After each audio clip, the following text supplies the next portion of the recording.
Good morning everybody. So what better place to start my first vlog in 2020 than in the gym.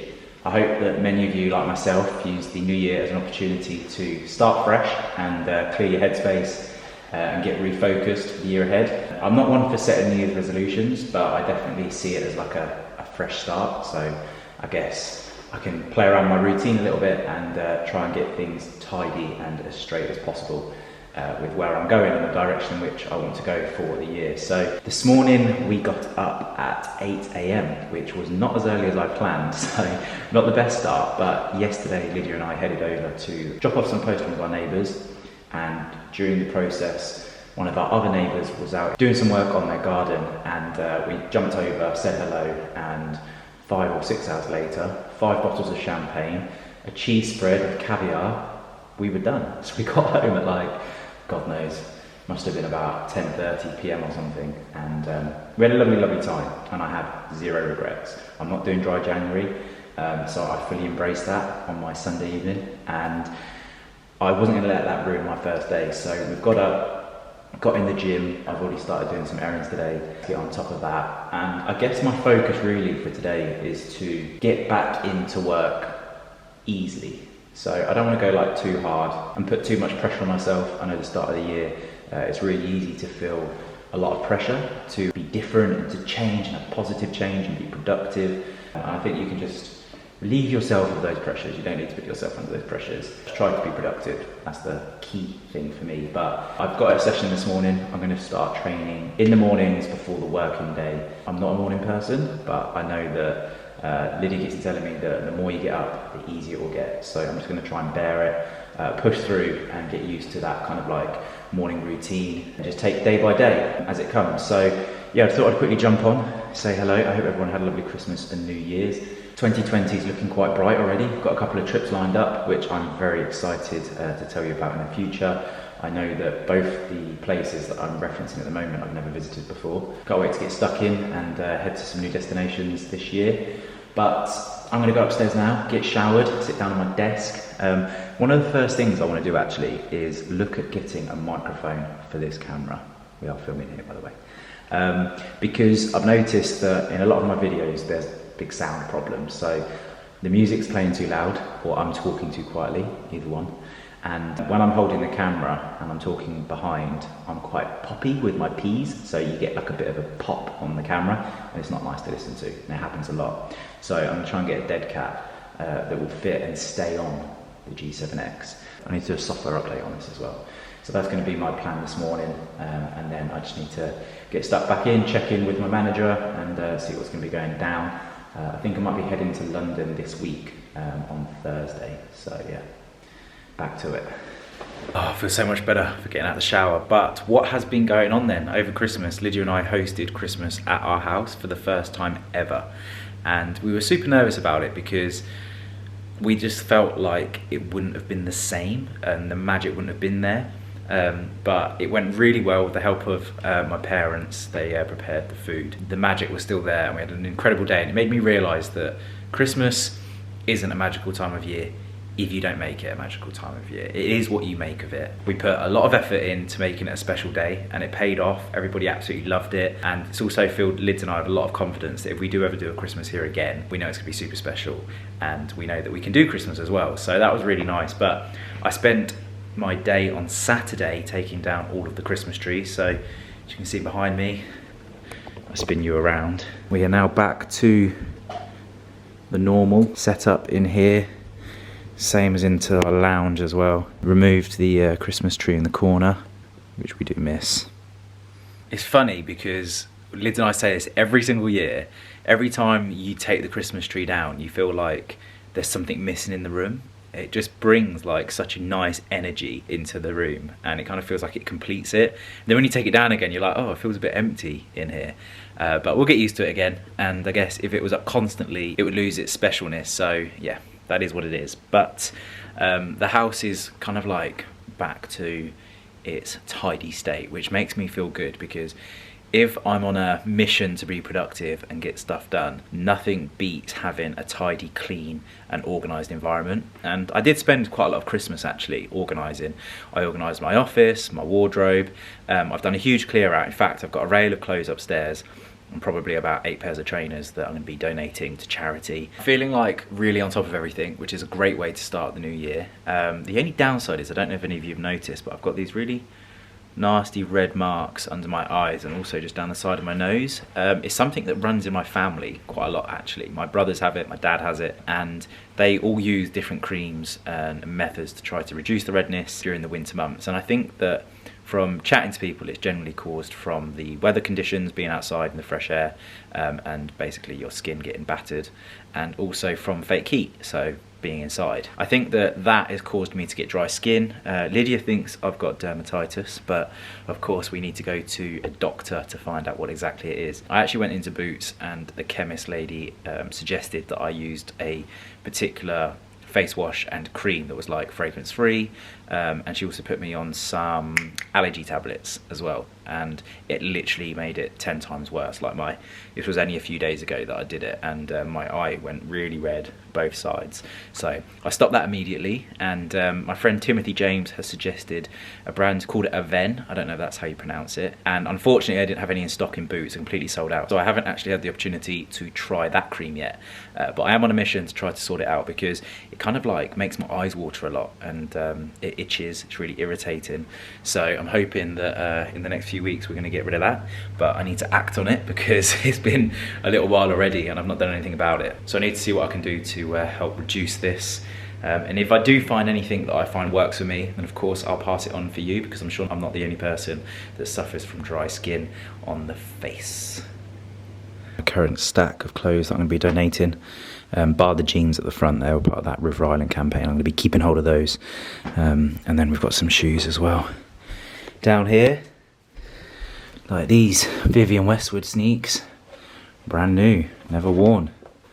They are quite nice, but I've had many years to try and wear them and I've not worn them. These I actually purchased from Reese not so long ago, but again, when I wear them, I don't like them on my feet because I find they're too pointy, so I thought they'd have better use elsewhere. Yeah, we've got those there. We've got a few other sneakers down there, and the office is looking tidier than ever before. I mean, it's always pretty tidy in here, but it's more like my jewellery section. It's all like been organised, it's all neat. Had a good clear out, and down the bottom as well, had a good sort out of all stuff in there. So we are on it. And then a little sort out in this wardrobe as well. And finally because I used to have shoes on the floor all the time, I finally managed to get all my shoes organised. Obviously donating a few of those shoes that I just showed you a second ago, I've managed to clear up enough space, and then I've got a little gap here ready to fill. I do have a pair of boots coming from Churches. In fact, I got these boots over Christmas from Dr. Martin, and I think these are like the 1940 monk strap boot, and I got them for £109, so I got them in the sale, and yeah, we'll see how much wear I get out of these. Dr. Martens are very timeless. You can wear them for years and years to come, but obviously this style is slightly more trend-led. But yeah, hopefully I'll get good wear out of these because they're good sturdy boots. So my latest pickup. We have just had an absolute result. I was sitting down editing this vlog. We're currently at the Dr. Martin phase of the video, and I came across on the SD card some footage from New Year's Eve, because this year Lydia and I hosted New Year's Eve at our house again, and I decided that for the group, to be honest with you, not for anything else, that I would stick this camera on a tripod in the corner of the room so everybody could revisit the memories from this camera. So I didn't do anything like engage into the camera because we weren't working, and we just wanted to enjoy the moment. But I did grab this tripod, or monopod, whatever it's called, and I just chucked this camera on it and just let it roll for like 15 minutes. And then throughout the night I moved it probably 4 times or something. And it was, yeah, it was just really nice just then, just looking back and watching the footage. because we had so much fun. We were like playing games, we had an incredible food spread, which sadly I didn't film, but yeah, that was absolutely delicious. And then obviously we were partying, celebrating, there was lots of drinking going on, and just in general, it was just a really good vibe. I think there was about 22 or 20 people there as well. So it was a nice sized group, and yeah, it was a good memory. So fortunately, we have some footage, so I'm going to drop some footage in a second so you can just get a feel for what we got up to on New Year's Eve, because yeah, it was a great evening. So yeah, here it is. You're gonna believe, you're gonna believe.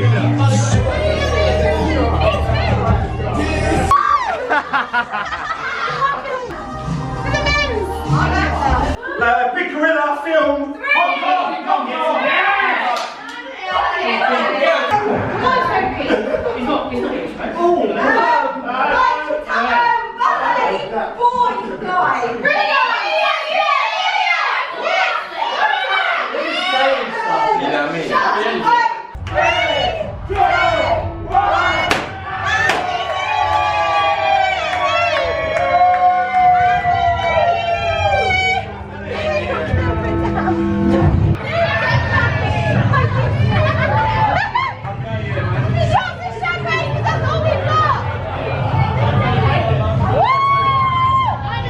So as you just saw, it was a little bit wild. As I mentioned just a second ago, absolutely brilliant New Year's Eve. I hope that we get to do more of those, because we just absolutely love to host. It's so nice having everybody around and just creating those moments with the people that you care about the most, and just getting involved. And being a host also gives you like another sort of like element of fulfillment, because you feel like you created that environment and people are really enjoying it, and that feels really nice as well. That was our New Year's, well, a glimpse of our New Year's anyway. So I hope you guys had an amazing New Year's also. I've just spotted as well behind us here, you'll see this sort of like mirror looking thing.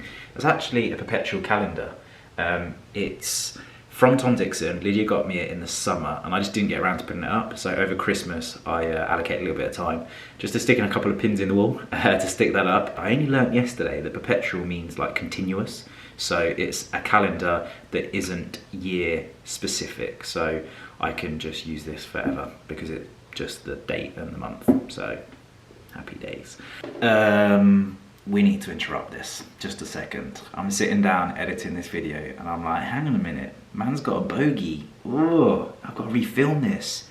And then I'm like, no. Look in the mirror, it wasn't a bogey, it was some skin. I've got a dry nose at the moment, okay? Had a little dry piece here, had a little dry bit of skin up here. And I thought, I'm not gonna refilm it, it's natural. It's one of those things. We're just about to come into a very serious topic and I'm talking to you guys with a bogey in my nose, but it's not a bogey, but it looks like a bogey. It's actually just a piece of skin. So I just want you to look past the bogey and listen to what I'm gonna say. And I've just highlighted the bogey, which means you're gonna be looking at the bogey, but it's not a bogey, it's just a piece of skin, okay? So I just need you to remember that it's just skin. Look at my eyes, ignore everything below it, and listen to the next thing I'm about to say, because it is very important. And I just wanted to put that out there because I know it's hard to take someone seriously when you think they've got a bogey in the nose, but it's not a bogey, it's a piece of skin. But just look above the nose, okay? Thanks. Result. But I was just looking outside and thinking, wow, like it's so dark. It's like 2 o'clock in the afternoon. It's been so miserable all day.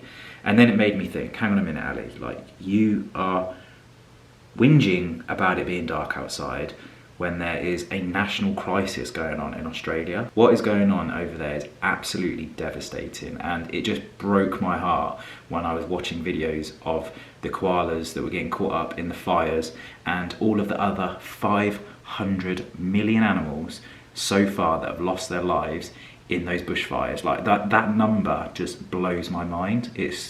These fires are huge, like something like 4 million hectares, I think, a few days ago. So it's going to be even worse than that now. There's been over 20 human lives lost and thousands of people have been affected.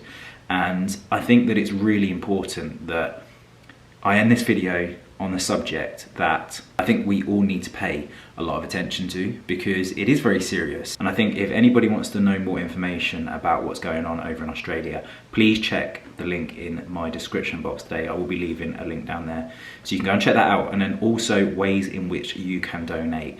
Now, I know not everybody has money laying around to be able to donate, but anything you can muscle up, or even if you just share awareness and spread the word, I'm sure it would be hugely appreciated for those that are being affected and those that are in Australia, and those poor little animals that are absolutely helpless at these times. So make sure you check that out. I certainly found it very informative, because we're literally the other side of the world, and so it was very helpful to get a little bit more information from some online resources. If you do get 5 minutes today, if not, stick it in a folder, visit it tomorrow or next week, but please don't ignore it. And yeah, I hope you have enjoyed today's video. It's great to be back, and I'm very excited for 2020. So yeah, have a good week, and I'll probably catch you on Thursday. Lydia and I are going to be going out together, doing a spot of shopping, so that should be a great video also. And I'll be seeing you later on in the week. So yeah, see you later. Peace.